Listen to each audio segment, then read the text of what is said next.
Hello Andy, I'm Dr. Bhargavi, consultant gynecologist and fertility specialist in Aishwarya Fertility Center, Kokapet. ఈ రోజు మనం IVF జరిగిన వారిలో embryo transfer తర్వాత తీసుకోవాల్సిన జాగ్రత్తలు ఏంటి అనే దాని గురించి తెలుసుకుందాం.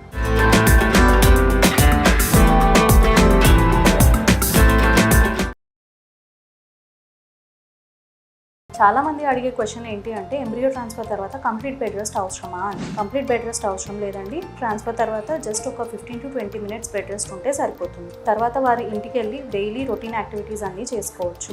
మెయిన్గా ఏంటి అంటే బరువులు ఎత్తడం కానీ, వంగి లేచే పనులు కానీ, స్టెప్స్ ఎక్కడం దిగడం కానీ అవాయిడ్ చేయాలి. ఇంకొక క్వశ్చన్ అడిగేది ఏంటి అంటే లాంగ్ జర్నీస్ చేయొచ్చా అని. లాంగ్ జర్నీస్ మ్యాక్సిమం అవాయిడ్ చేయమని చెప్తామండి, బట్ కంపల్సరీ అనుకుంటే వాళ్ళు ట్రైన్స్ ప్రిఫర్ చేస్తే బెటర్. నెక్స్ట్ వచ్చేసి ఫుడ్స్ ఏం తీసుకోవాలి అని అడుగుతారు. ఫుడ్ పరంగా వచ్చేసి స్పైసీ ఫుడ్స్ కానీ, జంక్ ఫుడ్స్ కానీ మ్యాక్సిమం అవాయిడ్ చేయాలండి. మ్యాక్సిమం ఫ్రెష్ ఫ్రూట్స్ కానీ, వెజిటబుల్స్ కానీ తీసుకోవాలి. ఫ్రూట్స్లో కూడా మనం పైనాపిల్, పపాయ, జాక్ ఫ్రూట్ ఇటువంటివి అవాయిడ్ చేయాలి. మెయిన్గా సీజనల్ ఫ్రూట్స్ ఏమున్నా తీసుకోవచ్చు. ఈ ఎంబ్రియో ట్రాన్స్ఫర్ తర్వాత మనం ఇచ్చే మెడికేషన్స్కి, ఇంజెక్షన్స్కి చాలా వరకు కాన్స్టిపేషన్ అనేది చూస్తామండి.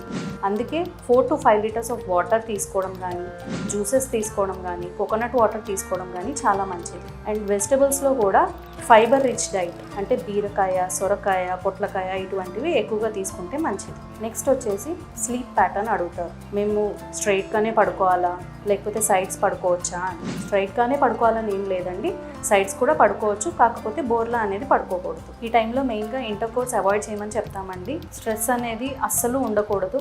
చాలామంది ట్రాన్స్ఫర్ జరిగిన తర్వాత ప్రెగ్నెన్సీ వస్తుందా రాదా అని చాలా స్ట్రెస్ ఫీల్ అవుతూ ఉంటారు. స్ట్రెస్ని ఎంతవరకు అవాయిడ్ చేస్తే అంత బెటర్. దానికోసం ఏదన్నా మంచి సూదనింగ్ మ్యూజిక్ కానీ, బుక్స్ చదవడం కానీ ఇటువంటివి చేయడం మంచిది. ఇప్పుడు చెప్పిన జాగ్రత్తలన్నీ పాటిస్తూ ఇచ్చిన మెడికేషన్స్ అన్నీ, ఇంజెక్షన్స్ అన్నీ టైం టు టైం వేసుకుంటూ ఉంటే ఖచ్చితంగా రిజల్ట్స్ అనేవి పాజిటివ్ రావడానికి ఛాన్సెస్ ఉంటాయండి. Thank you.